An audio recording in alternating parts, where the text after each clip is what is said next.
All right, guys, you're listening to Free Game, hosted by Luke Jeraci and co-host Jeremy Todd. Today we got Rocc Jones, the owner, general manager of Revive Wellness. They specialize in healthy recovery, enhanced performance, and just honestly better overall health. I've been there several times now, used several of their services. I already know what Jeremy's going to open up. I've never been, but I've heard. Yeah, I already know what Jeremy's going to open up with. I've done all the services.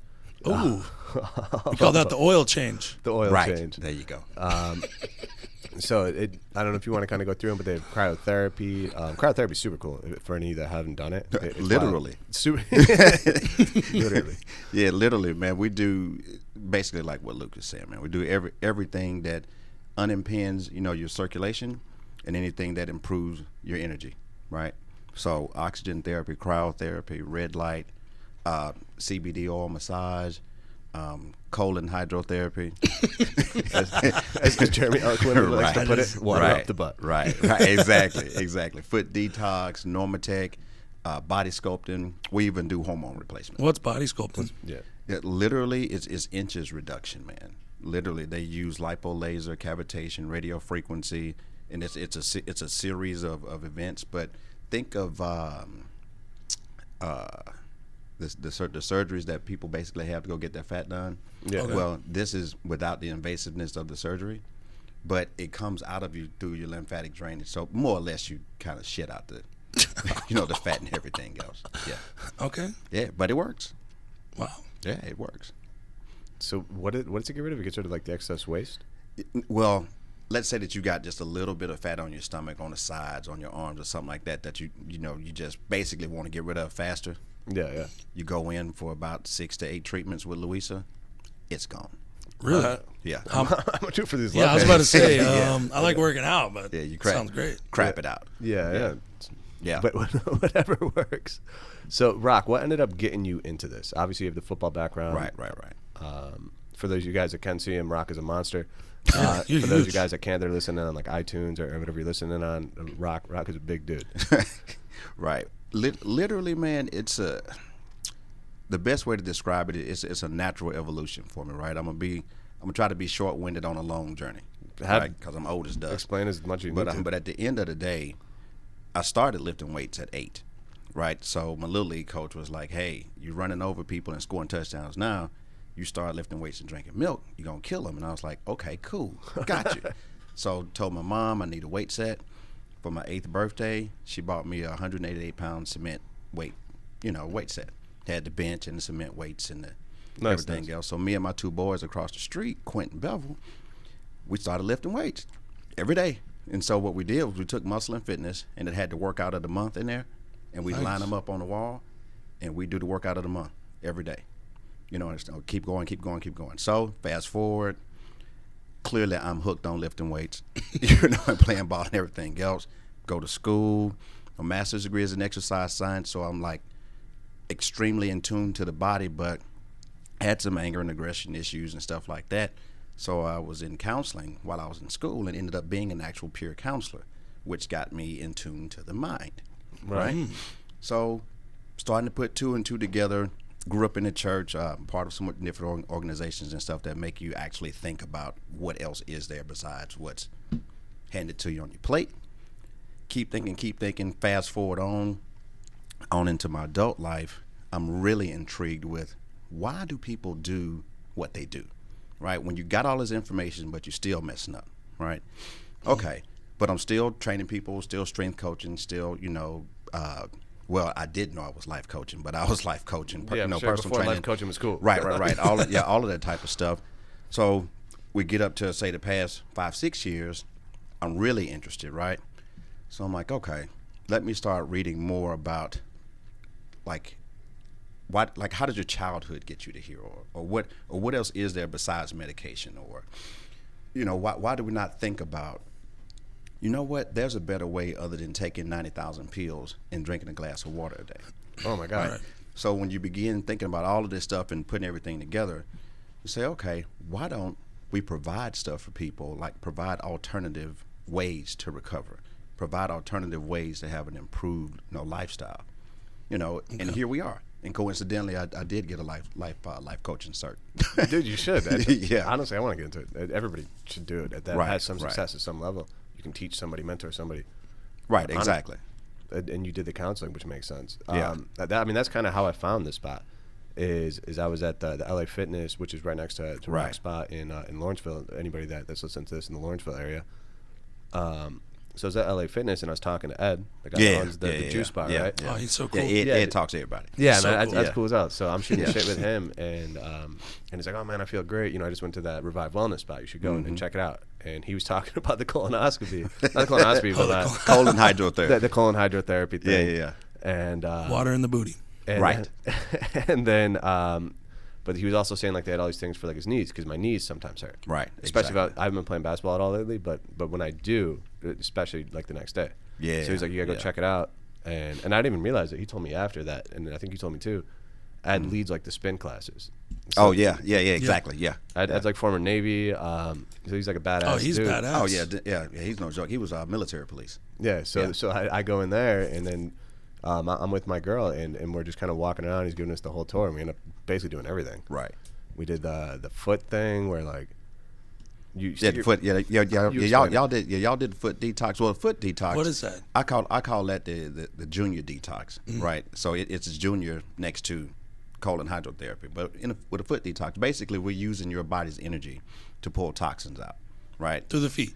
Yeah. So your feet are literally in water. The water changes colors according to like what leaves your body. Yeah, it's wild. Yeah, there's an array that's in the water, kind of like the engine, if you want to call it that. Then we got a intensifier that's around your waist, and then we got a like the negative wire, if you want to call it that, that's around your wrist. So whatever's inside of you that's needing help, whatever's needing the most help, that'll be the dominant color. But it'll go through like a series of colors, as you're sitting there. So like if you're different sore or colors. got knee problems, like him. You'll start seeing the bubbles from lymphatic drainage and all that stuff. Seriously. What? I kid you not. I kid you not. Yeah. Yeah. Like So mine, you just soak your feet. like mine and Danielle's Just had different chilling. colors. Yeah, you just And it chilling. was like because I just did legs the day before. I forget what color it turned, but you were like, "Oh, did you just work out heavy yesterday?" Right. No, it was all of them damn bubbles that I because said. all That, these yeah. bubbles. So like it was getting rid of, I don't know. Well, bottom line is you build up a lot of free radicals and stuff That's like what it that. was. So it if I'm lifting heavy a lot, which I do, I love powerlifting, what would the Right. color be? like his, you have a be all truckload of bubble. bubbles and stuff going on in there. But then let's say that you go and get good and toe up the night before too, right? It'd probably be like black. Like I've seen it where people have their feet in there, and it's only 30 minutes, but like the last 5 minutes, you can't even tell they got feet. Look like ankles sitting in soot. Whoa, and that's just coming out of the bottom? of Yeah, the feet? just coming out working out. The cool thing about it, and I never put two and two together until we started doing this. So we have to add salt, right, to get the electronic charge up to between a 1.3 and 1.7. Well, depending on the person, it may take like three little scoops of it. Some people may take 6 or 7 or whatever else. Guess what? The salt adds the ionic charge, which makes the whole thing, go and work. Yeah, it's an electrolyte. Yeah, it's a trip. It is a trip. Without it, out of luck. So that kind of goes back to what you were saying before, where you're opposed to like the pill method and essentially modern Western medicine. Mm-hmm. Obviously, I presume you're more into. This seems a little more holistic. Would you describe it as holistic? How would you describe Yeah, it? literally. So the bottom line of it is like you got traditional and you got holistic in the world of me. This is nothing I read now. This is just me talking. Okay. So I'm in. when I say holistic, so what I mean is you're using your body. You're working with your body, right? For instance, blood pressure medication, right? Soft sidetrack here. So you have to dumb it down in your cells. You got an indoor and an outdoor, right? Okay. You got a sodium potassium pump that's inside of there, right? Basically, if there's more water in there, both doors are open, cell shrinks, blood pressure lessens, right? If there's less water in there and everything else, the outdoor closes, cells swells, blood pressure rises. So you go to a crawfish boil, you're drinking beer, a lot of salt, next day you can't get your ring off, that's what happened. Right. The outdoor's closed, right? Okay. Basic blood pressure medication is a diuretic. It's like a water pill, right? Yeah, more or less. It's water retention. Right. Yeah, because we're healthcare specialists more or less. So we we deal know with that all the time. blood pressure all the blood time. pressure. So check this out. Well, you take the blood pressure medication, right? Now, mind you, they tell you about renal failure and things like this before you even start taking the stuff, right? Well, here's why. Take it. It tricks your cells into believing there's enough water, so you open the outdoor. You open the outdoor, cell shrinks, blood pressure is regulated, right? Well, your kidney and livers are saying, oh, okay, we got enough water in the system to function properly. No, you don't. It's a trick. And then what happens next? The next pharmaceutical company starts making that money off of you. Oh, right. It's a trickle-down effect. So holistically, if you work with your body, you work in harmony, so what then would you got a better effect. If I had high blood pressure and I didn't want to start that? Water. Yeah. The average person like on the Less salt, more water. Yes, like on the forms that we have people fill out. The average person only drinks like 2 or 3 glasses of water a day. Right. You need about 70% of your body weight in that's what they ounces a day. say. Yeah, that's what they say. Which means they're probably drinking less. They're probably drinking one. And there's water in sweet tea, so Exactly. I'm good, right? Exactly. Exactly. Yeah, it's water in the diuretic. Yeah, it's yeah. good for you. Yeah, get that in your life. Right. What else would make your cells shrink, I guess, more or less? Water. Water? Yeah, get the water in you. Decrease eating like every bit of salt that you can find. You know, stop filling all of your tea with all the sugar in Roswell. You know what I mean? Yeah. You know, a healthier diet. Get your fruits and vegetables in. You know, decrease your stress. All of that good stuff. The stuff that your grandmama tell you that you didn't listen to. Right. The basic stuff. Eat healthy. Drink more water. Yeah, it's not rocket science. I always hear like sugar is like the worst. Is sugar or salt? What is worse? Is there a worse? Is there a worse? I'm gonna say no, but different. Okay. It's kind of like Clubber Lang versus Drago. Do you really want to fight? You know what I mean? Yeah. All Rocky references are I appreciate to hear. Right. Exactly. So sugar is gonna do. You're gonna if your heart rate isn't high enough to use it, it's gonna convert to fat. When it begins to convert to fat, then you get the trickle down effect. You get the visceral fat around your organs and all this other carrying on. Mm-hmm. Too much salt, blood pressure is going through the roof. You're gonna kick the bucket. You're gonna go blind. So you're gonna dry up. My question all of this is, good stuff. if I work out and I go to I sweat heavy in the gym, right, and then I sit in the sauna, right, I just depleted my body of my electrolytes, salt being one of them. So should I be more cognizant if I exercise a lot of my sugar than my salt to replenish electrolytes, or how do I think about it? No. Okay, you gotta understand how they work. That's right? actually my favorite thing, sitting in the sauna after. So oh my God, I hate it, dude. I love it. I hate being hot like that. Love the sauna. Ooh, I hate it. Right, you got about 3 minutes of me, and then I'm 20. See, yeah, 20 minutes. It helps so much with my soreness, especially with my knees and stuff. I don't get as sore. Y'all take water in there when you go in? I drink a bunch before. I make sure I'm peeing relatively light before I go in. Yeah. I'm glad you said that, man, because when you peeing and it looks like something off a daggum space movie, you're dry. Mellow yellow. Yeah, exactly. You're dry at that point. Yeah, of course. Yeah, but after your workouts, like you like to do a lot of powerlifting, so you're going to use a lot of carbohydrates. Yeah. So right after the workout, like how much do you weigh? About 265. All right, so about a good 25, 30 grams of sugar for you. You want to go natural sugars at that point, like orange or exactly. Well, berries, orange, whatever you're going to use, right? But your body's going to use it most effectively at that time.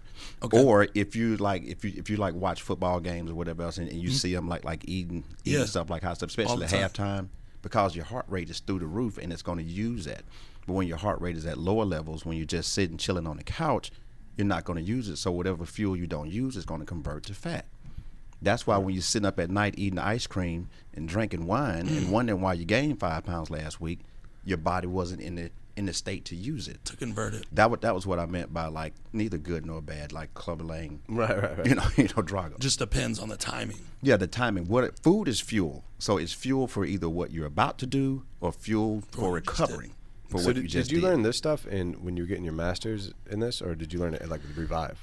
As I progressed through, and actually I landed into a great spot in my master's degree because my graduate advisor, Dr. Ron Smith, has a postdoctorate in nutrition.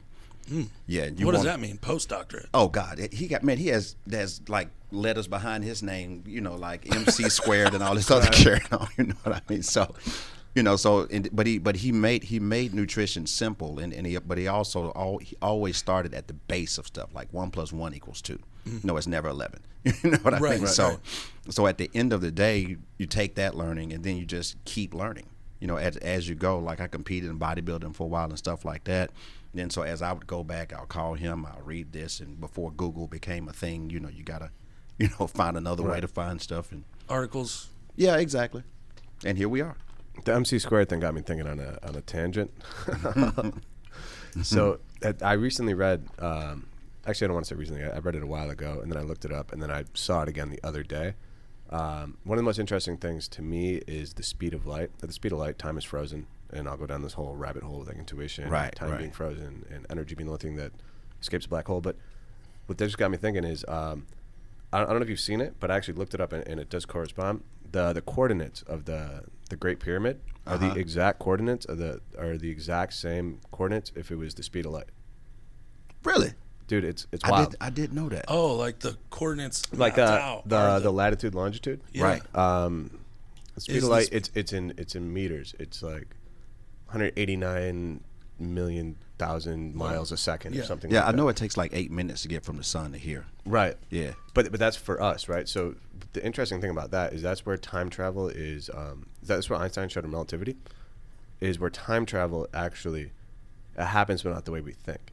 So the faster something moves, the slower time moves.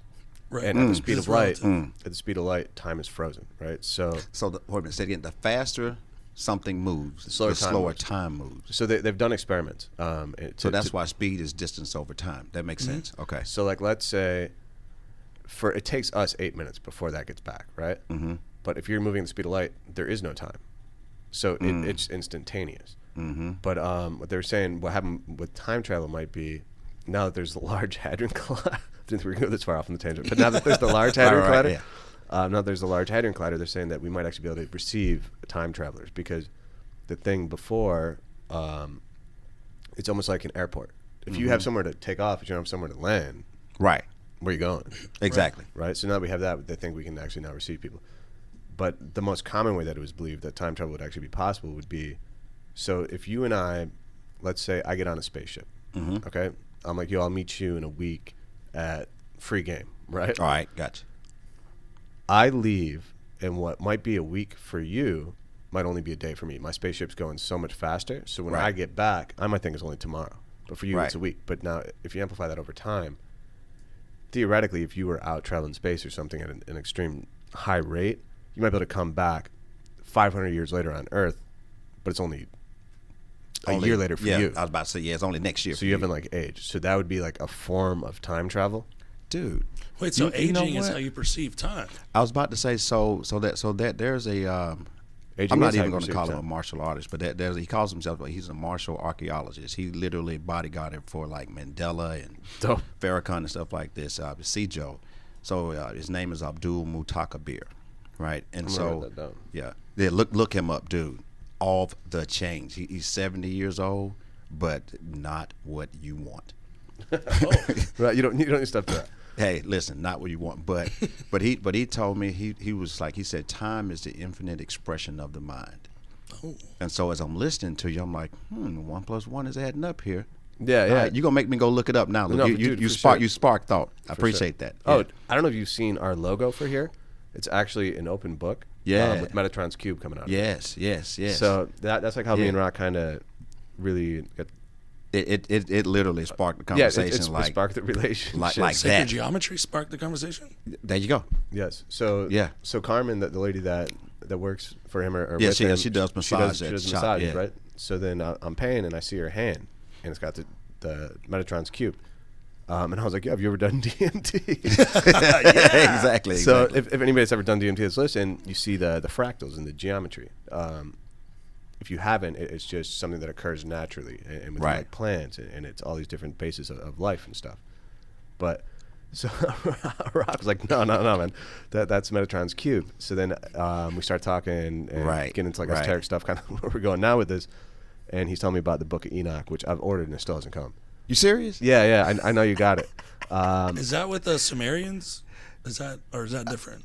The Book of Enoch. The Book of Enoch. I don't Enoch know. Don't is- get me to is lie to you Noah's- about is supposed to be. Sumerians. Noah's grandfather, Methuselah's father, the great grandson of Adam, if I'm not mistaken. Yeah, Enoch. Long story short, If I'm correct, it's the geographic area. I think is like either Ethiopia or like I Egypt, think it's like Ethiopia. like Yeah. northeastern Africa, Middle Eastern area, right? something like that. Yeah. So he lit like literally the way the story's told, short version, Cliff Note version. He ascended to heaven a couple of times, and on the last time before the flood, God basically made him energy, turned him to an angel called Metatron. Basically, the Prince of Peace, or the Scribe of God, whatever you want to call him. And the Metatron's cube. It's I want to say it was an Italian guy. I can't. Fibonacci. There you go. Fibonacci, who's one of the most prolific mathematicians. Like nature. He's the first person right. to openly talk about it, but he was saying that like the secrets of the universe are within it, and that societies have been talking, like secret societies, like the Pythagoreans and stuff like that. Yeah, it's nuts, man. You know how they say the greatest trick the devil ever pulled was convincing the world it doesn't exist, right? Right. So with Metatron's cube, if you just look at just numbers, right? Mm-hmm. So it has they call it the fruit of life, but the circles, that are in it represents the female part, and the lines represent the male parts, right? Okay. Well, the lines, if you take them like each way that they can go, it comes up to 78 lines. It's 78, right? But then you take that 7 and the 8, add it together, it gives you 15, right? Take the 1 and the 5, gives you 6, right? Then so. Side note, the Pythagoreans believe 6 was the first perfect number, because it was the sum of its factors. So 3 is it 2 exactly 1. Exactly. So you get two 3s out of the 6, right? So check this out. If you like Google numerology or whatever, like what does 6 mean? If I'm not mistaken, 6 is harmony. Yep. And 3 is spirit. Mm-hmm. So you 3 get is like creative, spirit, and energy. Right. And So you get a harmonious spirit, right? Out of out of the cube. But then you look at, say, when Metatron transformed, it was 72 wings, and you're like, okay, you look up 7, right? The only complete number. 2, Well, why is 7 the only complete number? Yeah, I don't know why it is. No, I just looked it up. First, and it's not the first primary. I know you got 7. No, you got 7 days. 7 days of Earth, 7 continents. and 7 days in creation, and and all this other type of stuff. That's true. Yeah, I don't know exactly why, but then 2, of course, unity and everything else. And then you add those 2 to 9, and if I'm not mistaken, 9 was. It was something about complete, but like God's completion or everything, and because I know it is something about forgiveness, and you're doing right by mankind if you go by that frequency. Don't let me go too far off of it, but as you look at it, kind of like this whole fitness thing, you start going down the rabbit hole, and you're like, it all. So going it back, all connects. So going back to the beginning, when Luke like Carmen has an arm of tattoos, like a sleeve, like. Right. Every tattoo under the sun. And so he goes, what's that? And starts talking, and I'm looking at him, and as he's talking, I'm like, dude, like I got his phone. I think I text you, and I was I was like, bruh. Text me a bunch of stuff to look at. I said, bruh, look at this stuff. I was like, there was a reason you was drawn to that. Right. That there was a reason we met again, on this day, because I met him before, and then, right. I was like, bruh, there's a reason. Let's ride this energy wave. I was like, look at this, check this out. That's a whole rabbit hole. Yeah, it was cool though, man. Yeah, and honestly, that's the logo. Yeah, that's awesome. It's like an open book, and then it's Metatron's cube above it, free game. So the concept of free game, I had this whole vision of the podcast happening maybe 2 years ago, a year and a half ago. I was with my buddy Petrillo, just kind of like chilling, and then I get this random thing like where my third eye kind of tingles sometimes, and I know I'm gonna get like a message, which I know sounds crazy. Yeah, it's the pineal gland, whatever. I meditated enough that it just kind of happens. Yeah, and I write down free game, like podcasts. I'll interview like business people and other people that are into like just kind of expanding their mind. Mm-hmm. So then when Amanda and Mike essentially approached me about podcasts, so I was a guest on a podcast for Business RadioX, which is obviously the ones who are hosting us now. Thank you guys. Yeah, this is nice. Yeah, it's awesome. Amanda and Mike are doing the production for us. Dude, it's so cool, right? It's so nice and professional. So then they were like, what's the name of it? And I was like, it's got to be free game. I can't even explain how it has to be, but I just know it has to be. Yeah. and there's all these different things, which kind of brings me back to like intuition or the pineal gland and time again. So I have this kind of whole view on intuition and things like that and messages, and I don't know if you've ever been like in an event where you felt like God might have spoke to you in different ways. For me, I've seen these where I see auras or whatever. Not whatever, but that's what I see. Not on people, but on events that are about to happen. I can like see if something's going to work or not with like color auras. It's hard really? to yeah. One time we were walking. That's cool. And I was thinking of something deep, and he called me out. We were just walking. Right. And I was like thinking of something, and I go, do you just see blue in your third eye? And he goes, yeah. I go, I just saw it leave and go to that light. Wow. But like And he he called me freaks out. out. Wow. He started. Wow. It was one of the first times we were walking. Wow. We walk and talk. Sober. I was sober too. Yeah. I'm just saying. Hey, there you go. Hey, I good was call. sober. Good call. Yeah. It's not I was to throw just that out thinking there. of some deep Yeah. shit, and he like, yo, were you? I was like, I guess. What the hell was Yeah, that? yeah. Then you start looking at him like, hold up, dog. I Yeah. got something on my back or something. Yeah. Yeah. So, Exactly. but my view on like the intuition in that, right, is to go back to time. Creation and destruction, same way you perceive time through age. Creation and destruction are constructs of time, right? So if time is frozen, then there's no creation or destruction, from my understanding. Now, in a black hole, the only thing that survives would be information. Information is just another fancy way of saying an electromagnetic wave. Okay. Our brain communicates through electromagnetic waves. Right. My view on intuitions and some of these gut feelings and stuff is, again, if that information is always there, it's never created or destroyed, it's probably then it's always there. Right. So when you get coherent, in a scientific term of like coherent frequency, you would resonate at a certain level. Right. I think you've been there before. When I sometimes when I meditate, like electronics react to me. Like I'll say things and they'll change. Really? My view on this scientifically, not from the mystic standpoint. From the mystic standpoint, I have my own view, but from a scientific standpoint, it's because I'm resonating at a certain frequency that the electronics pick up on. Right. But my view on the intuition would be when you're really praying for something or meditating on something, or you're trying to figure out what to do when you're in that life or death situation or whatever, you gather that information that's out there that's magnetically attracted to you. It's from an electromagnetic wave that's always out there. The other end of a black hole, mathematically speaking, looks like a white hole. I used to read all these research papers on physics. Yeah. My whole time in college.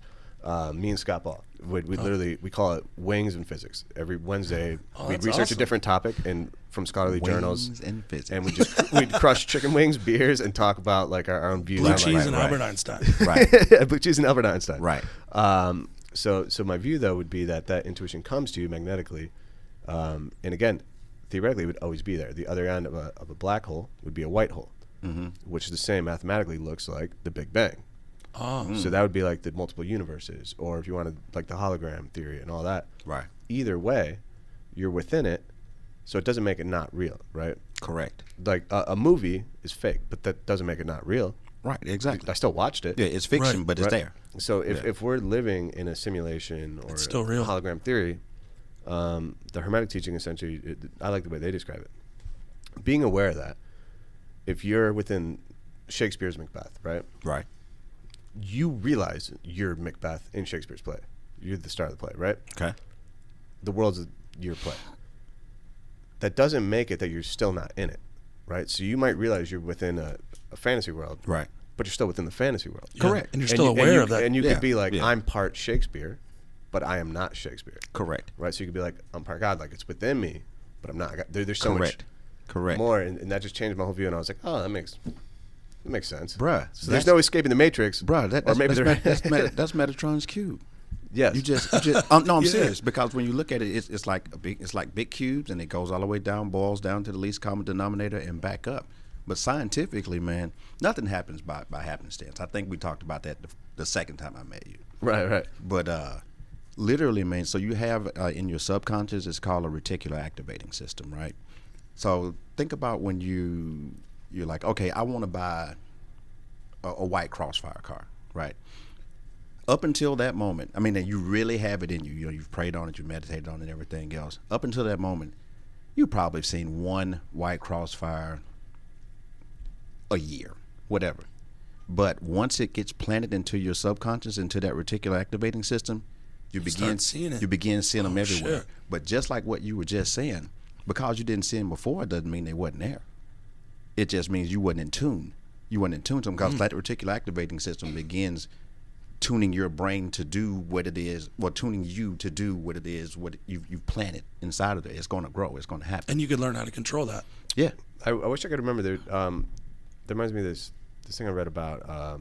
It's probably what is it? Reticular activator. Yeah, reticular activating system. And it was saying, it showed a wheel of greens, right? And then it showed a wheel of blues. And it was like, in America, you can point out all these, I think it was blues. You can point out like the wheel had like 23 slices of it, and it was like you can point out 23 different slices because you're so aware of the different blues. There's teal, like you know, right? Yeah. I'm in trouble. I'm colorblind. On that wheel. Okay. But they were saying, and then I looked at the green, and to me it all looked like the same green. Mm-hmm. And they said this tribe in Africa only has one color of blue, and they can only see one blue. And they were like, in America, you can only see one of these greens. You don't normally. And they're like, but they can see all 23 of these greens. Huh. And it's just the way we program ourselves. So it Right. And I think when the Spanish sailed, I think it was the Mayans or whatever, they didn't see the ships because they didn't have ships. So they just didn't see them. Like, if you don't know what to look for, you don't see it. Wow. Or, yeah, it'd just be some... You know what, man? That is profound like a mug. Because, for instance, one of my clients, I won't call her out, but she doesn't like to drink water. And for, I know, a good year or two, she couldn't figure out how in the world I knew she hadn't been drinking water. I knew to look at her lips. Really? Yeah, and I'm like, how come you don't know how you know what I mean? But she just didn't know, kind of like the ships. Right. You know, you looking out there like, You just don't see it. Yeah, it's, you know, a big tree's coming. Okay, good. Yeah. Yeah. You don't see it for what it is. Yeah, exactly. And then it would be, you know, theoretically, go keep us in this crazy space. Right? So back with like the Bible or some of these ancient teachings, theoretically, if there were aliens or people traveling from the future. Yeah, like the Anunnaki and all this carry Right. on. Yeah. My view on aliens might even just be it's people from the future, right? On that spaceship, and we're just traveling different speeds. Right. But if they come back, right, how would you describe it? Yeah, we wouldn't know. A chariot of fire. You wouldn't know how to describe it. How would you describe it? Yeah, kind of like that. They were saying like yeah, you know, they came down on like an angel on came a up craft. and down. Yeah, exactly. They just we disappeared. start drawing stuff on the side of the bridge. Yeah. Yeah. Painted on little rocks. Yeah, exactly. Yeah. Yeah, man. This dude right here, man. He's crazy. Yeah. In a great way. Yeah, in a good way. I mean yeah, that in a good way. Oh, yeah. dude, I'm crazy. I'm weird as hell. Yeah. But in That's a way, great. but in a way, I'm completely comfortable with it. I'm wearing grills. Oh, the reason I'm wearing grills, bro. The reason I wear grills is because, again, back to electromagnetic radiation. I'm wearing gold in my teeth, which is one of the best conductors known to man. Yeah, I was about to say gold is a great conductor. It's a great conductor. I use my mouth to make money through insurance, which is our main, and then now we're doing a podcast. And I was like, why would I not put a great conductor in my mouth? That makes sense. I don't give a fuck what people think of it. Yeah, I that think it makes looks sense. cool. But Yeah. like at the same time, I have a practical reason for doing it. Well, dude, think about this though. So crazy by definition is thinking outside of the norm. That's what I'm saying. Is that Yeah, by the average- definition, I can't get mad if somebody calls me crazy or says I'm weird. Bruh, the average person in America, do you really want that? No. You know, so you want to be crazy, Right, right. Yeah. Because they wouldn't be wearing gold and doing podcasts. And There you go. expanding their mind and talking to people that do There wellness. you go. Yeah, exactly. Yeah. And that's actually the whole basis of our business model. So I hired Jeremy from Taco Mac less than a year ago. Yeah, I was a bartender. You met everybody. So The last legal drug pusher. yeah. Yeah. Pusher man. Yeah. Well, marijuana's coming back, and hopefully they do like mushrooms They soon. never left. No, yeah, Marijuana. everybody. I was about to say, yeah, it didn't go nowhere. Yeah. For sure. Yeah. Yeah. So, but I mean, he'll tell you like the rule of my office is come as you are. Like, be authentic. Don't rip off the client, and be good to your coworkers, and do whatever you want. I don't care. Be Bottom you. line. Yeah. I asked him to read a book, exercise, and do community service. We just did community service yesterday, 2 days ago. It was 2 days ago for 2 the days ago. farmers to families. Farmers to families, but our whole thing is just come as you are. So like, I got some of my friends from home that were dope boys back home. Some of my friends from home that were professors. They're both working for me, both doing great by the client. Nobody know what they did Beforehand. You might be able to guess guy was a professor. He kind of comes off very professory, but for the most part, you can't really tell, right? It's just who you are, and then always try to grow, and that's kind of the approach we've taken to business. You seem like you're taking that to like yours, like you and Carmen, you guys are yourselves, right? Like you're not the stereotypical like suit. No, so no, you can't be, man. Like literally, if you try to be anybody other than you, well, what? There's a phrase that says you can only be you. Like everybody else is taken. You know what I mean? Like you're wasting time. And so if you're trying to be anybody other than yourself, bro, it's not gonna work. Especially when you're trying to help people. Yeah. Right. And another thing too, when you say come as you are, most folks don't know who the hell they are. That's true. You know, or they haven't even thought about it. Yeah. We help them try to discover that too. So yeah. And again, who you are today will be different. Hopefully, you'll be the core of who you are probably. But I mean, 24-year-old. You should evolve. Yeah, 24 Luke was, I'd like to think, not as mature as 34-year-old Luke. Right. You know, like who's different than 14-year-old Luke. Exactly. Well, if 14-year-old Luke, 24-year-old Luke, and 34-year-old Luke all read a chapter in the Bible, and they all three get the exact same meaning out of it, you've wasted your time. Right. You're doing something wrong. Yeah. Jay-Z has a great line. It's like, I didn't work this hard to stay the same. Exactly. You know what I mean? Thank you. They tell me, like, people like, oh, you changed. And he's like, yeah. That's the point, Why would you not change? I've changed since bartending. Right. People see me now, they're like, what? It's like, like, what it is. Yeah, man. And then, so how long have you been, you kind of been in this business since ever. 8, more or less? Yeah, ever. 40 years. Yeah. And then what's Revive's top service and why? All right, so the top, I almost hate the answer. Come on, go ahead. I want to hear it. The top service is the colon hydrotherapy. Like literally, so when you do that, that man is making a terrified face. I know, right? Colon Listen, hydrotherapy. hey, listen. I was a hard sell on that too. Now I'm not gonna lie to you, because that whole nozzle up the butt thing, I was like, yeah, it's gonna take some getting over. But at the end of the day, man, everything that you eat and you don't pass naturally through regular bowel movements, it's lining your large intestine. The average person is carrying 4 to 20 pounds of shit in them. What? Yeah. So dude, when you say people are full of shit, you're not joking. You're not joking, right? You're not joking, dude. I have some people come in there. I had one member come in losing 20 pounds of shit. How much better you feel? I would you probably pass out. I would lose from my a practical shit. standpoint. Right. Literally. Yeah. Right. Bruh, that was a member that came in and she said that she had an X-ray and they wasn't looking for impaction and it was for something else. The doctor could see how impacted she was. She hadn't been to the toilet in over a week. What? Yes. What's she eating? Yes. I don't know. She wasn't drinking no water. I know that. But at the end of the day, she came like it took a few sessions for her, but she felt instant relief the first time, and then so as she went, she felt better and better. But man, so I told you, like, we do stuff that unimpinges your circulation. Yeah, I was interested in that. What is? Well, so the better your circulation is in whatever capacity, the better you're gonna feel. My first graduate class, cardiovascular rehab, from a Greek guy named Theodore Androlopoulos. He said, you're gonna learn a lot of fancy words and things like this, but remember this one thing and you'll pass the class. Everything revolves around flow. Without flow, you die. Right? So if you're all blocked up in your large intestine and you got literal shit lining and you got a whole bunch of it in there and you're trying to eat and get the nutrients, how you gonna get the nutrients? Right. Because it can't flow through. Right. It's like you're gonna take an apple, drop it in the sewer, and then eat it out the other side. Like, really? How good is that gonna be for you? Right. You know what I mean? And that's what you do. So how many treatments? Depends on how bad you are. How do you know how bad you are? After that first one, you'll know, because when you come in and you're like cramping, and some people might even get nauseous and all this other type of stuff, you're pretty bad off. Right? Oh, after it's done? Yeah, like while it's done, sometimes they'll be nauseous.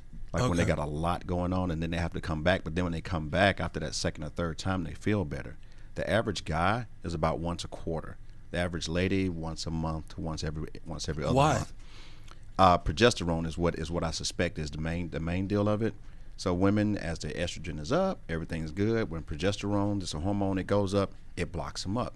Now, detoxification is mental, is physical, and it's emotional. So you got to let that shit go, literally. Right. Right? And so let's say you're a person that holds on to a lot. Yeah, you can get ready. It's going to be a long ride for you. I need to do that. Oh, dude, yeah, you do. But I'm telling you, you got to get over the nozzle first. And I'm not putting it in there for you. You got to do it yourself. How big's the nozzle? How big's the nozzle? You got to lube up first. It's small. It's smaller than your pinky. It's big enough that you got to lube up. I'll answer. Yeah, you got to lube up first, though. Yeah. Okay. Yeah. I'll bring the KY. Yeah. Oh, we got it for you. He's got you covered. Yeah, we got you covered. We got Netflix. We got gowns. All of that stuff. You good to go. Is it messy? Nah. It's so you're literally you're sitting over a channel and everything goes down through the channel and you're looking in a mirror and you can see it going through the little viewing tube. Oh. It's like There's a viewing tube. Bro, it's like National Geographic. I mean, you are glued to it the whole time. You're just like, what? Like when you see that first release go through, you're going, how in the hell did this come out of me? Right. Like my first time, dude. I'm like a 3-year-old. Like I'm on the toilet 2-3 times a day, like clockwork. Way too much information right now, but it is what it is, right? Yeah. So in my mind of minds, while we're getting certified, we had to fly out to LA to get certified and stuff. I'm thinking, ain't nothing coming out. Man, once I got connected and she turned that water on, done. Bruh, literally National Geographic. You know, like think about a mud hill and somebody turn the water on. Yeah. And you start sitting. There you go. Following that up, Hell yeah. what are the next steps for Revive Wellness? The next steps, man, we want a franchise, right? So we're getting all of the kinks out and all of the other good stuff, and you know, in fact, like our salon hours, the software and what works better, what works worse, who's better to partner with for say cryotherapy and for colonics, and you know what independent services do you want in, and we want to franchise it out because the more people you help, the more you help yourself. Of course. Mm-hmm. Yeah. Helping other people every day. Exactly. And so we opened up during COVID, so we don't have like real numbers per se. You can't take a accurate assessment. Exactly. But we do have real results from people. I know Zig Ziglar used to always say, you get what you want by helping enough others get what they want. You got it. So that's the only way you're gonna do it. That's number two. It's true. It's true. So that I gotta ask. I gotta assume you guys have a crazy power bill just from the cryo alone. My God. What do you guys spend like a month? Like 600, a little bit over 6, yeah. How much energy of that is just for the cryo? I don't know, man, but it got to be a lot. It's got to be a lot to Dude, keep it at negative. Negative 100. The cryo like so it's a two-sided chamber. Feel all the blood go to your heart. Bruh, it's a two-sided chamber. One side is negative 70 and one side is negative 100, and literally between here and here, there's a 30-degree drop, and you feel it immediately. Yeah. Immediately, all your blood rushes to your organs, right? Because it's so so think cold. about it. Yeah, you're in a fight or flight environment, like your body thinks you're trying to kill it, but for those first 3 minutes, some amazing stuff happens that's beneficial for you. All of your blood rushes to your organs, right? And it was your knee, foot. Mm-hmm. Yeah, it was my knee. So all of your blood rushes to your organ. It's trying to keep you alive. So while it's in there, you're getting more nutrients and more oxygen, right? Okay. Another thing that happens is collagen starts to build. Right, so that's your connective tissues around your knees and your elbows and all this other type of stuff. Norepinephrine goes off, so you feel good, while it's going on. Okay. Right. Another thing, the mitochondria of your cells literally cut on because they're trying to keep you, they're trying to heat you back up, trying to keep you alive. That's why, like the white fat and brown fat, white fat mitochondria isn't on, so under a microscope it looks white. Brown fat mitochondria is on. Under a microscope, it looks brown and is actually starting to burn the fat. You come out, all of that enriched blood goes back out to your extremities. Norepinephrine's going off. Inflammation goes down. So you have a substance called TNF alpha that it decreases the production of it. So any chronic inflammatory disease like dementia from playing football or arthritis and stuff like that, those symptoms decrease. Really? Okay. Right. It Yeah. helps with dementia and stuff too. Yes. That's that because that blood was flow to the brain. You got it. Blood flow, oxygen flow, decreased TNF alpha. Like bottom line is when you any combat sport, when your head gets hit a lot, brain's gonna jostle around. I don't give a damn what helmet you got on. It's coming down. So it's going to be inflamed, and you want to decrease that inflammation so you can remember your great grandkids. Exactly. Right. So in the world of me, that's why I was most excited about that two-sided Especially for you chamber. playing running back. Right. Running Exactly. back and Which is lineman. crazy. Running back, and I played every specialty.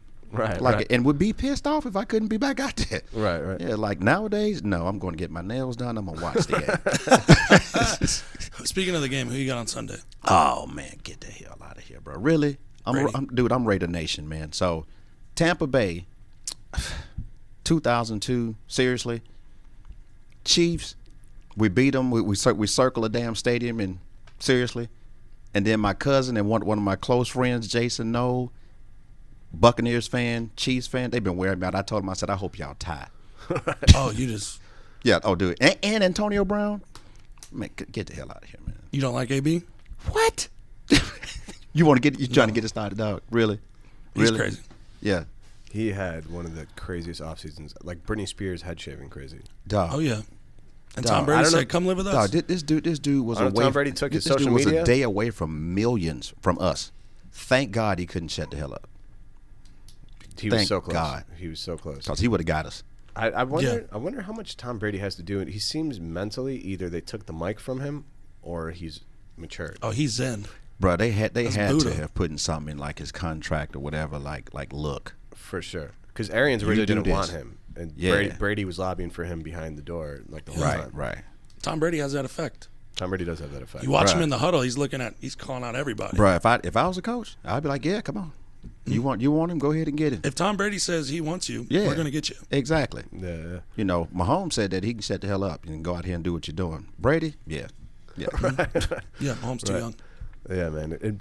Dude, I hope Brady gets it. You do. Honestly, we're witnessing greatness. The old man in me wants Brady to win. Yeah. Right? Because I'm staring 50 down the barrel. So I want to be like, you see, we can still do it. I was going to say, I want Belichick to have to eat his words after kind of, in a weird way, getting rid of Brady. And then they're, 6 and 10. Yeah. Brady's in the Super Bowl with the the boys Bucks. looking bad. They're looking bad right now. Yeah. And then, and I noticed also a lot of your emails, you ended with, and peace be with you. Yeah, peace be with you. Were you always spiritual? Obviously. Yeah, literally, I'm that guy out of Birmingham, church choir and all this other type of stuff. Yeah, I'm the guy like we'd be sitting back there in the choir, right? Because our choir was different from most black choirs, black churches rather. Like we had 4 second basses in our choir. Most choirs you hear like the guys with all the high notes and stuff. So we had so me, Rodney, Dwayne, Kendall, at least 4 of us were all state, like singing all state choir. Oh, and so we sang at school too. So we would go to different churches and sing with those choirs. But your boy, I'll be sitting back there and while they doing screaming and hollering, I'll be like, whoa, that ain't what that says. Open this Bible up. Let's see this. Nah, dog. Yeah, I'm just gonna sit here and listen to you. But then as time went on, I stopped cracking jokes and started really reading. Okay. And trying to figure out what's going on. Why am I here? Why are you here? Why don't you think about stuff? What's the greatest fallacy of men? And all that type of stuff. Right. Yeah. What is the greatest fallacy of men? For men, it's not even a fallacy. The biggest problem with men is they don't think. That's it. In what way? Like, period.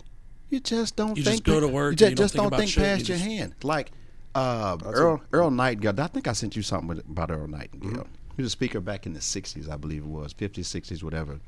But he said the American society is built like a convoy, right? And it's going back to that crazy conversation. Everybody get in line, do this. Weatherman tells you it's going to snow, so go buy. It's like an assembly. Yeah, go buy all the bread and all the sugar and pile it up, knowing good and hell well you ain't going to eat it anyway. But anyway, you just get in line, you do what you do. But it's built, that convoy is built for the slowest car to keep up. It's not built for you to prosper. Oh. So when you veer off, like the Wright brothers, you're fucking nuts. Right. Or Atlas, or whoever, like, oh, you're crazy, yeah, blah, blah, blah, until it works. Right. Then everybody tries to build a convoy to you. Right. When the whole time you got it within you to do it, you just got to figure out who the hell you are. Who are you and why are you here? Like part of mine, like the big mission is to spark thought, make people think. That's why I thank you for sparking thought. Yeah, and me. But that's honestly what I'm hoping the podcast does is just get people free game. Yeah, literally that's the whole point. I'm just soaking it up right now. Sponge, 26 years old, just sponging it. Yeah. Give it to me. So I mean that's literally the concept though is what I've noticed, especially in America. And I used to be a high school history teacher, so I don't know how much it is from high school, or but the concept that to me that happens the most in America is everybody thinks because of you think something that you must think the opposite is bad. Right. Exactly. Yeah. So you look at politics now. So what happens is naturally what happens is you create extremes. Mm-hmm. Because if I say, we'll use Black Lives Matter, right? If you say Black Lives Matter, then some people think that you're implying that others don't, right? Exactly. Or maybe I shouldn't even use that because it's such a charged term that people are already emotionally attached to it. Well, hold on. It's kind of like the old school comedians, right? Oh yeah. Sometimes people need to get pissed off. That'll help them think. It's true. Right? It's true. And it's so like because Trump is such a polarizing figure, right? Right. If you say that was a good word. If you say like, hey, Trump did good with these things, then people associate like, oh, you're a Trumper. It's like, no, I just think the economy's doing good. Right, exactly. I think he, bruh. I'll tell you what. As a black dude born in '72 in Birmingham, this hits home. But I'll talk to my boys about this thing right here sometime, and they always go, boy, you crazy. But then they're like, okay, you got a point, right? So look back at the Klan, right? And you're like, oh my God, the Klan was horrible, this, that, and other, But then you're like, well, wait a minute, dog. Let's think about this thing. Like you look at Willie Lynch, right? Who wrote the Lynch letters. This dude had conventions on how to keep a slave and mentality and stuff like that. And when you look at it, you're like, dang, that dude was smart as all outdoors, right? So you can appreciate that smartness, but definitely hate the outcome and what he did with it and everything else. I think of Hitler like that all the time. He'd be like, dude, how do you bring a country who That's what I'm saying. That was right after World War I, Germany was forced to pay for basically everything. And there's a picture, I remember teaching it, of a German person running to the grocery store with a wheelbarrow full of money. Mm-hmm. Because tomorrow that won't be enough to buy a loaf of bread.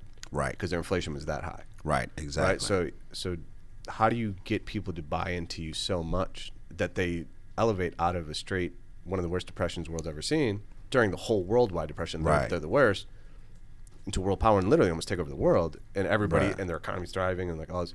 Again, you have to accept the flaws and the terrible and be able to, again, thinking. I think thinking should be done objectively. Right. Decisions should be done with an equal combination of emotion and logic. Harmony. The six. Right? There should be intuition. There Back should to be, the six. All Yeah. right, cool. So logically this makes 2 3s. sense, but this doesn't feel good. Maybe I shouldn't do it. Exactly. Or this feels good, but logically it doesn't make right. Yeah. But like thinking should be done objectively, right? With feelings and just like, all right, well this, that makes sense, or it doesn't. Right. And I'm not going to be upset, or I'm not going to assume, because I'm sure it used to happen to you all the time, right? Black dude works out all the time. They probably don't think you're smart. You have a master's, right? Well, here's what I love, though. And I got this from, it's the movie with Pacino. He's a devil's advocate. Yeah. Right. So I love like you're a bartender. Like if I'm sitting somewhere watching the game or whatever, I call it the hand up Mona Lisa skirt. And I love when somebody starts talking football to me, and I pick up that they think I'm a dumb jock, and I'm like, oh, this is gonna be great. Right. This is about to be entertaining for hours for me. Right. I just sit there and listen to them, and all of a sudden I may drop something, and they're like, oh. I'm like, oh. Right. You thought that ship was a log? No, it's a ship. Right. Yeah. But no, man, what you're saying though, like when you look at all sides of things, because nothing is all this or all that. Right, it's a culmination of things. Like we're a culmination of our perception of our experiences. Bottom line, right? And so when you look at, like I was talking about the Klan, and you're talking about Hitler, and we look at it, you learn from it. You do 2 things. 1, you protect yourself from that shit happening to you again. 2, you use the good part of it for your betterment, and the way that you influence or the way that you help others. Yeah. And when you do that, that's how you lift it up instead of anger. We use everything. You use curiosity to cure anger. Because if you're curious, you can't be angry. Because well, you're trying to understand. If you're open-minded, you have to be open. Like another hard left. If you look at love as trust and a willingness to understand, it tends to soothe the anger because you're willing to understand. I had a dream one time, and it was like this scary dude, and across his, I'll never forget, just because it's such interesting. It was a tattoo across the thing, and it said, "To trust is to love," and they're like, "Alter my view on love." Right. You know what I mean? And no, literally, it is. I mean, because think about it. If you're a person, if you say like, okay, you love your wife or your girlfriend or whatever, right, and you don't trust her, really, you're attached. It's not. Exactly. It's not gonna work. Yeah. It's not like love. Love is literally trust and the willingness to understand. Like I got boys that I've known since I was like 6, 7 years old, and we're still boys to this day. And it's not that we're all perfect. We all have our flaws, but it's like, okay, let's sit down. Let me understand you, dog. Like, what's going on? And sometimes they're dead wrong. But it's like, all right, I understand where you're coming from. We're going to go do this. We know we're wrong, but okay. Right. Here we are.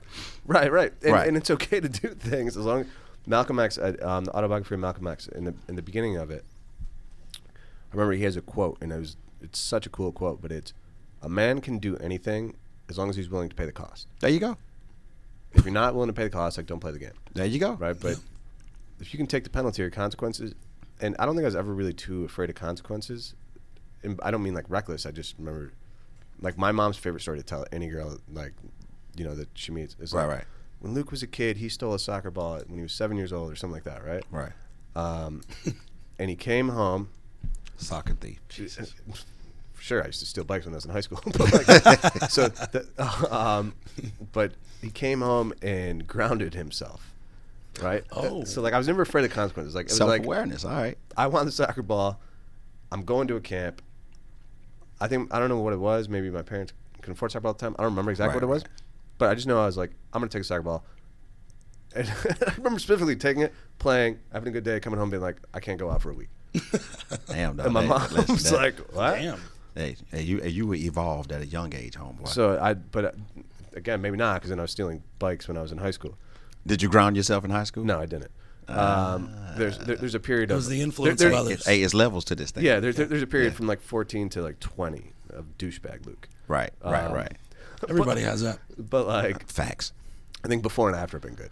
But I always thought it was such a cool quote. A man can do anything he wants as long as he can accept the consequences. Right. And I think about it all the time. I'm like, Right. if I can't accept if this goes bad, right? I just invested in Dogecoin. I put a couple, Doge to the moon. put a couple thousand in it before a couple weeks ago when it was whatever. Right.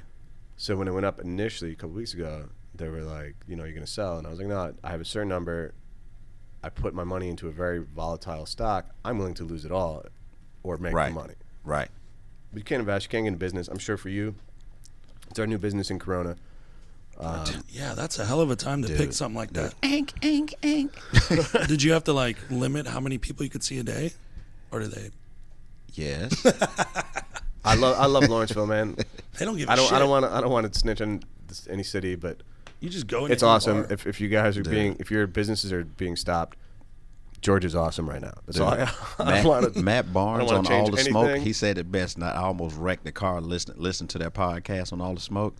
So Steven Jackson is here. Yeah. Mm-hmm. He was like, Jack, what's going on, bro? How y'all doing? He was like, yeah, we're doing good, man. He was like, y'all motherfuckers running around like Corona ain't even there. Yeah. Dude, but if you let the news tell, everybody in Georgia would be dead. Mm-hmm. Yeah. My mom tells me all the time, she's like, oh my God, like that. Because she's in New York where everything is shut. Right. And I'm like, yeah, honestly, I forget Corona's real for like weeks at a time here.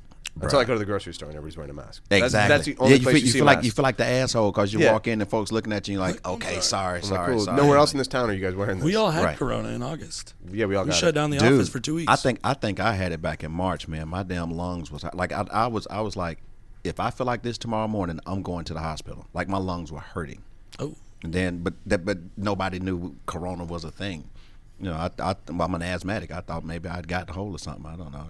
It wasn't serious for me, thank God. Yeah, I mean, but I had to talk with my parents when like my whole office got it, and I was like, hey, if for some freak reason something happens and I die, do not let them make this about me.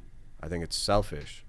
And I was like, yo, I get it. You guys could pass away. I think it's selfish to shut down everybody else's livelihood. Who knows the mental health, the long-term impacts, all the other impacts, because I was like, just don't let them make this about me.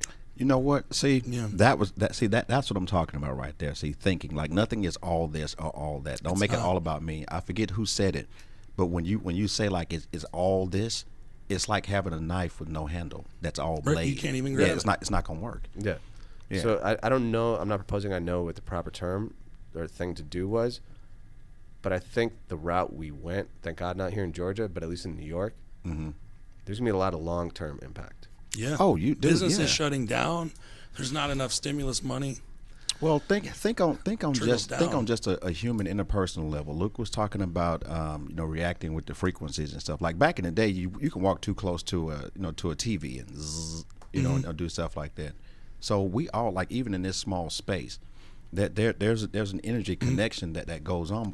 So when there's no connection and you get people further socially divided, distanced. That there's psychological problems, their physical problems. Like women, when you get women together, their menstrual cycles begin to I had 3 sisters. Sink. Yeah, exactly. And it's a real thing. I see Amanda cracking up. I had 3 sisters and my mom. Exactly. So I know. Yeah, exactly. Well, I was a strength coach for a while in grad school, and I was on the volleyball team, and I knew what was happening the week before. It took me a minute to catch on, but then I was like, okay, get it. So yeah, man, that's the thing, and everybody's not apart, and you're scared to see each other, and it's like, get away. And it further divides people. And then the other thing too, right? It's not. I don't think it's fair when people put like this evil onus on like a Zuckerberg or somebody. The social media is designed to do is create an algorithm to show you what you're looking for. Right. So what happens is, again, because of the Back extremism, to that good and that bad. That's what I was going to say. Because of the extremism, right. What happens is, people get in these echo chambers, where like anything that disagrees with fuck you, I hate you, and Right. they'll never see that again, and they only see what they agree with. So then they Right. end up down these conspiracy theories. You might give them one or two things that they initially agree with, and it's almost like the Hitler thing, right? Like you give them a little Right. bit, like you lead them with breadcrumbs. Right, to right, where- exactly. And they never even think where all these breadcrumbs come from. But yeah, Exactly. the irony is now, That's a good point. and I think it's Richard Dawkins that wrote The Origin of the Species, or no. That's I'm thinking That was Charles Darwin. Darwin. But Richard Dawkins wrote. He's a famous atheist. He wrote this book. I can't remember the name of it, but in it is where the term meme is created. And in it, he said a meme is an idea that's living, and it recreates itself by almost being a parasite within the human mind and having the human mind recreate it. That's where the term meme came from. So that's why memes are those Learn recreatable, something else new. those recreatable, shareable images. Right. And if it's on a meme, people just believe it. Yeah. They don't read books, but they read it on a meme, so it's fair. Exactly. Back to the convoy. Right. And it's Yeah. just, and again, I don't blame Zuckerberg or any of these social media gurus or whatever, but it's people doing it. The people are leaving the breadcrumbs, but it's the blind leading the blind. And they're just, all they want is somebody else to tell them they don't see anything either, right? 'Cause Exactly. They're around a bunch of blind people. Exactly. They don't want to hear somebody. Yeah. It's like being attached to the Matrix. Yeah. And, Yeah. and what I'm hoping with this podcast, end goal, ideally, is getting people to kind of look at things more objectively, getting people, business owners that are interested in to share their stuff. Another thing I've always been super fascinated with is Plato's Allegory of the Cave. Give me that. I don't know what that is. Okay. So You've told me this. Plato wrote The Republic. The Republic is supposed to be the basis of Western society, modern society, right? All right. In it, there's debate if Socrates is real or not. We'll say that he is. For either way, whenever Plato writes, he always writes as Socrates is the main character. It's always a debate. The start of the book is Socrates is, I forget who he's debating, but it's a 400-page debate, but about what is justice. That's a lot of damn debate. Yeah. But yeah. Sooner or later, I'm like, all right, dog. So it's what is justice, and in it they go down all these different rabbit holes, and within it, Socrates is trying to describe reality through an allegory, and he says the way the world works, or modern, still I think probably even more so, most people are chained to a pike, or Okay. and they're looking at shadows on the wall. All right.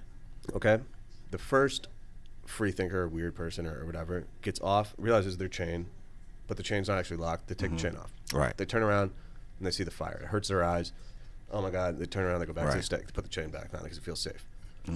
The next person turns around, sees the fire, closes their eyes, adjusts, and all of a sudden sees the person above it doing the puppets. Gets scared. Goes back. The next person sees the fire, gets over it, sees the person, realizes that they're making the puppets that they're watching, and then wonders what's behind the person. Walks out, and then goes and gets out of the cave and sees that there's light, adjusts his eyes, lights a stick on fire, comes back and shows the people on the stake. Right. Hey, there's fire. Right. We're being controlled. Right. Because the fire and the light or the truth hurts their eyes, the people on the stakes actually get off of the stakes to kill the person Of course. that shows them the truth. Right. And There's a it's- biblical verse that says the hearts of the wise in the house of mourning, and that's exactly why. Because you think the light cuts on you get to see all the bullshit, and then when you turn around and try to tell everybody else, like, hey, this is what it is. No, you don't believe what we believe. Right. Next thing you know, that's the end of you. That's why the joke was cracked. You don't want to be the first black dude to do nothing. Dude, and it's so kind of wild though. And then the problem with that, right, is I've like kind of used that allegory to explain to people, and they're like, "Yeah, see, so like I'm showing you guys the truth," and I'm like, "No, dude, there's." Yeah. Right, so yes, Back to crazy. theoretically you could be, Yeah. or you could just be believing conspiracy theories. And I'm showing you books that and data that's saying that that's not correct. Well, back to the downfall of man. Yeah. They don't think. They don't Stop to think outside of yourself just for a moment. Just think. And if you only listen to yourself, you ain't gonna learn shit else. Get outside of your circle. Make it happen. We just hit the hour mark on the first initial podcast. Wow. Which is pretty cool. Wow. 1 hour done. Wow. Yeah, cool, man. Felt like 5 minutes. Did Yeah, we yeah. time, I was did we about to time say, that travel? was an Did we hour. time travel? we might have been moving fast. It's Yeah. relative, so Yeah. possibly. Well, I've thought of that too. If there's mental speed, theoretically, when you're thinking faster, time moves slower. Correct. So It really does. Like once you figure out football, when you got the ball in your hand, you can't even hear nothing. Right. You're in that flow state. Exactly. You're in that flow state. Yeah. 35 seconds of. Oh, bro. Carnage. Right. And then how much do you miss the game? I don't miss practice at all. Right. I missed the camaraderie. Mm-hmm. I missed the full release. Like on the field, I never was afraid of me getting hurt. My objective is to like mentally make you mine. Right. Oh, taking souls. Shit. And David Goggins calls it taking souls. Bottom line. And so I could let everything go and not worry about going to jail. That's the only part that I miss. Other than that, and I think of it literally when you're practicing to run into a man full speed and get up and do it again, not attractive anymore. I wrestle with that all the time now. I used to be so obsessed with football, man. Like scarily. Football's awesome. Oh, I love it. And I think about that now all the time. I don't know if it was the camaraderie. And again, there's something about I don't trust a man fire that is 120% against violence. Right? There's something natural. Yeah. About violence. And again, I try to be a deep thinker, but at the same time, we're in a physical world. Right. Whether or not this is real or not, that's still the world I'm in. Right. I'll put it to you this way. Frederick Douglass said this: power concedes to nothing without a struggle. Nothing. Like if you don't believe it, you want crops without the tolling of the fields. You want seas without the roaring of the waves. Right? If you want to learn something, pass a class, you gotta sit your ass down and study. You gotta do some stuff you don't want to do. You gotta overcome that inertia. You want to get bigger. You want to get stronger. You gotta be willing to set yourself on fire. When nobody's looking. Yes. Sometimes a fight is going to happen with these and not with this. Yeah. It's just the way things are. There's a yin and there's a yang. Yeah. You can try to balance it out a little bit. You can't think better, your way out of a happen. physical altercation. You can try. Yeah. I want to start taking jiu-jitsu, actually. Abdul Mutakabir. Look him up. I'm going to actually send me some stuff later about him. Yeah. But yeah, man, I want to get into jiu-jitsu. I used to, I don't want to say box if there's like any real boxers listening, but I used to go to the gym and spar and stuff like that. Dude, but I want to get like grappling and know how to. When you see these YouTube videos, you're going to be like, set me up. Watch. Is he a jiu-jitsu guy? He's a martial arts guy. This dude studied with the monks. I mean, like everything, man. He like he's one of those guys. Usually they say the most dangerous men are the most peaceful. Exactly. Bruce Lee used to say when you talk to him, like I'm telling you, y'all probably need to have him on here. Like he's one of these guys that I can get a hold of him. Yeah, he's one of these guys that can like make his palms like radiate with heat and all this other type of stuff. Oh, like Tai Chi. What? Yes. Well, I used to do Tai Chi. Yeah, he can like control his internal body temperature. Yeah, he works with the ball and everything. Like when he was in the crowd chamber. Yeah, dude, he was in there chilling, working on practicing his qigong, man. I'm telling you, watch. Is that a mental, spiritual, physical, the whole 9 yards? Do you have his card in your? Of course I do. I was looking at it yesterday. Yeah, or 2 days ago. It's like yay big. Yeah, yeah, sitting right down the counter on the edge. Yeah. And what are the three little things sitting up on the counter? I saw them. They're like liquid, like blue and red. The oxygen bar. Yeah. You got to go back and leave some of your insurance cards there. Yeah. Yes. Bring your insurance card. Yeah. Anybody's looking for insurance. So if you have, where's the plug, guys? Exactly. Insurance plugs. Yeah. Hey, there you go. If you got headaches, anxiety, depression, it decreases the symptoms of that. All it is oxygen. Like pure oxygen. You got it. And then it's just different flavors. That you smell when you think you taste and blah blah blah. Wait, what? Yeah, because when you smell something like that, like when you drink cognac out of a snifter, it's called a snifter because the smell hits you first, and then the taste hits you. So exactly. So with this, you don't get the taste, but you get the smell, and you're sitting there like, "Am I tasting this?" No, you're smelling. Yeah. Okay. Is that good post-workout, pre-workout? Workout-wise, anytime. For me, when I'm doing something tedious on the laptop that I don't really want to sit there and do, hook myself up to that, I'm chilling. Okay, so how much would it be to get that in an office? That's $1 a minute. Oh, to get it in the office? Mm-hmm. Yeah, we're gonna try that again. I don't think Luke's gonna go for that one. No. Yeah, in the office, oxygen trouble. Bar. Stop on by the spot. We got you. Come on by. Yeah, I want to try it for sure. For sure. Maybe after this on the way back. I was thinking. I mean, you got me all. Might as well. Yeah, no better time than the present. I've been going hard too, so I need some. Bruh, recovery. The synesthesia I have is one of the rarest, but what synesthesia is most common, it's when two of your senses combine. Say it again now. So synesthesia. Synesthesia. So you remember the spoken word I did? Oh man, yeah. So in it, I'm actually telling the story of me developing synesthesia and talking to God. Okay. It's actually like how I wrote that one. So like all my spoken words, like these super allegorical references to these things. You know what allegory means? It's like a story representing something else. Yeah, right? a story within a story. Yeah. I probably should have. Yeah, for anybody who might not know that. Yeah. So it's a story within a story. But the most common form is synesthesia. So it comes from the Greek word for synthesize. Is when your senses come together. Our senses naturally work together, but we have it's psychologists call it a default setting within the brain. So when you do mushrooms or something like that, what it actually does, it turns off the default setting, and your actual senses are heightened. Oh yeah. I shouldn't even combine this with mushrooms because people are going to just associate it with that. This actually has nothing to do with that. It's like a separate side topic. But what synesthesia is for whatever reason the default doesn't stop your senses. With the most common is sight and sound. So Kanye West has it. Pharrell has it. Kanye says he sees music. There's actually a really cool. I'll send you a link. Oh, like the Queen's Gambit. I haven't seen that. Dude, you got to watch that. But Pharrell, Netflix. Pharrell goes great. to NYU and he's visiting a music class. And there's this chick that's super talented. Maggie Rogers. So dope. So anyways, so she plays Alaska. And at the end of it, Pharrell starts crying. Or when it's playing, he's like crying. And then they're like, oh, he thought it was so beautiful. He goes, yeah, I have synesthesia. And she goes, I do too.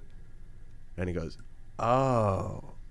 Gotcha. So what she did is she painted a picture. What happens is people with sight and sound, every note creates a I'm following a picture. Yeah. The worst one I can imagine would be like sound and taste. Some people have. So every time they hear the word pen, they might taste a pickle. Or it's just weird. What? That's crazy. That's crazy, dog. Which also goes to show that, not to get too far. Is it like Pavlov's dog type of thing, or no? It's your senses. It's like a physical manifestation. It's a physical manifestation. I don't understand the taste one. The one I have is sight and feeling. How does it work? Tell me how. So it doesn't happen to me as much as it used to. There was like a 4 or 5 year period where Chauncey and all those guys thought I went fucking crazy. When I was 21, I told myself, again, I told you, there's that douchebag. Did you know about synesthesia at 21? No, dude. Okay. I went crazy for 4 years. But I am who I am, so I'm always super open about it. So all my friends, right. There's a period where they all thought I went batshit crazy. And one time my parents actually showed up to my college, bring me to a psychiatrist. It was the worst fight I ever got in my life, because I was like, yo, da da da. But anyways, mine is sight and feeling. If I'm in a strong meditative state or just and I'm thinking about doing something, and I feel it, I see an aura. So if it's gold, it's intellectual and it's going to work. Pal, I need to be careful. There could be pain coming. Okay. Blue is usually more truth. They almost correspond perfectly with the chakras. You got to talk to Cedro about the chakras, man. Oh my God. So, and again, a lot of this information I just found out about the chakras a year ago, so I didn't even know that. It was hard for me to associate the colors with things. Dude, he talks about how your energy flows and all that stuff. Anyway, go ahead, God. I want to hear this. When I turned 21, I told you douchebag Luke, 14 to 20. I told myself at that point I'm never allowed to lie again. I have to and I have to reach my maximum potential. And so my 21st birthday, I had this beautiful party. I was working bartending at a mobbed up bar, and they gave me this whole thing. Right. And I feel so clean conscience, and 100 people drove up from Syracuse. That's not an exaggeration. You can ask Todd. Probably 100 people drove from Syracuse. Right. And I go to take a bus down to New York City the next day. And when I'm on the bus, I go, God, I'm going to talk to you.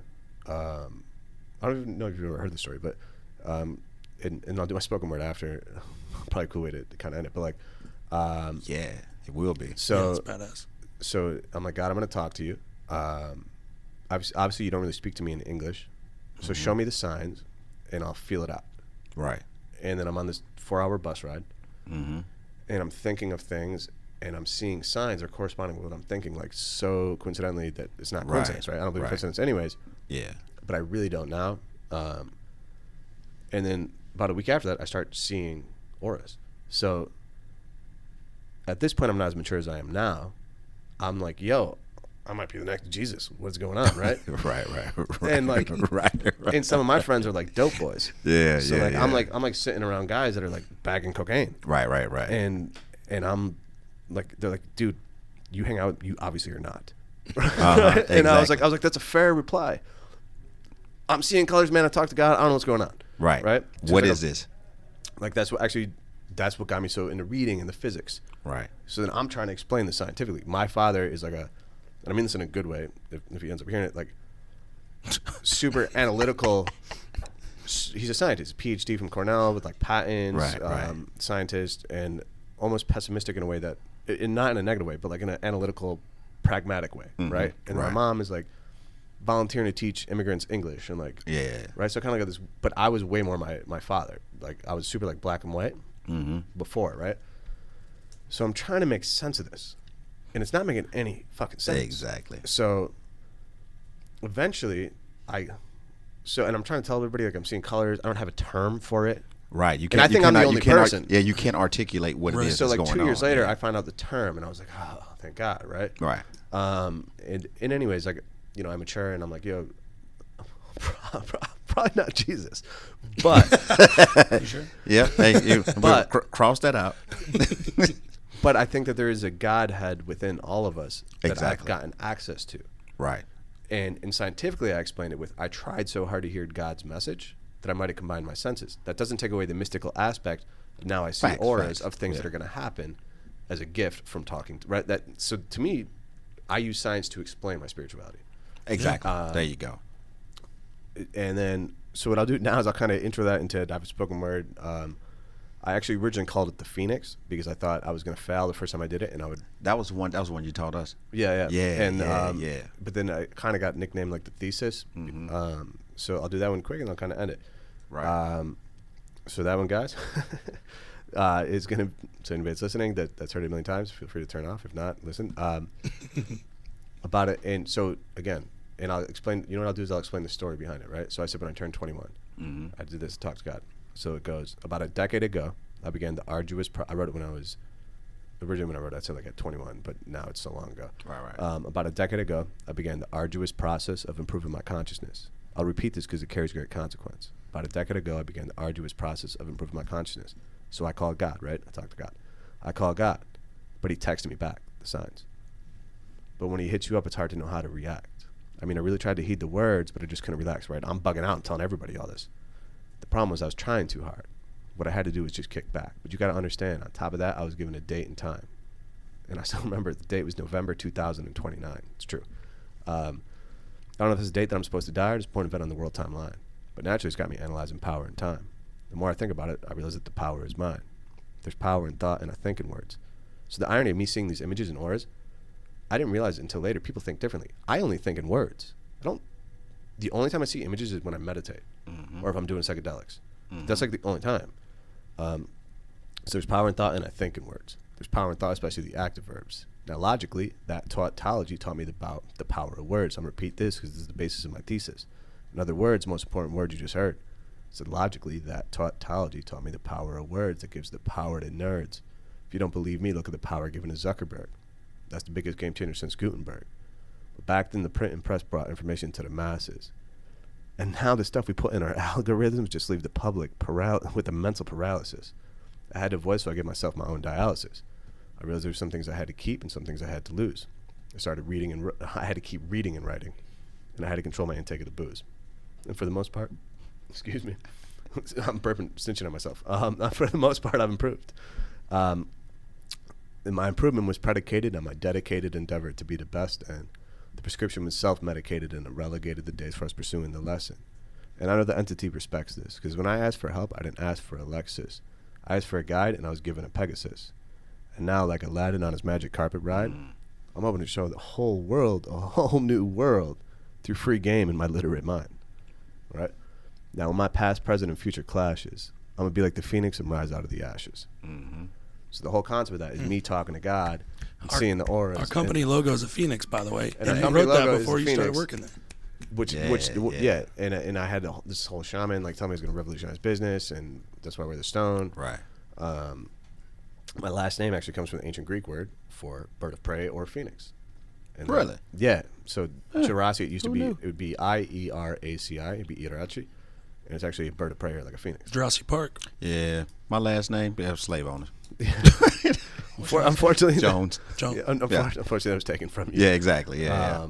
But yeah, so that's Pretty cool, bro. But before we end, thanks for being the first guest on Free Game. Oh man, Yeah. honored hit to up be on Abdul, belief. dude. It's super cool. Yeah. How do people? What's the best way for them to help you out in your business and help themselves out in their physical health and mental health? Best way, man, give us a call 877-257-3848 or hit us on Instagram revive_wellness_ATL or go to the website revive ATL. However you can get in contact with a smoke signal, whatever. Give us a call. Give me a call. Let me know. It just even if you don't know what service you want, let me know what's going on, and I can direct you, in the right way. Like I'm going to ask you some more questions and direct you and try to help you out as best we can. Okay. Yeah, I mean, it definitely does. Way before this was even a topic, I went in there and he guided me on what I should try and all that. And it was great. I'm next. Me and my girl loved it. Jeremy's gonna go there right after. Yep. Bring it. I'll see with Mike and Amanda after if we can maybe put like your phone number on there or something like that. I'm not sure exactly how that editing works. I know nothing of that. So if we can't, cool. They're giving me a nod that we can All do that. good. Yeah. All good. Yeah. But no, this was awesome, and for anybody listening, hopefully you guys enjoyed. Plenty more to come. All right, hopefully you guys enjoyed Free Game, and again, free, unrestricted. As you guys see, game, life, business, everything.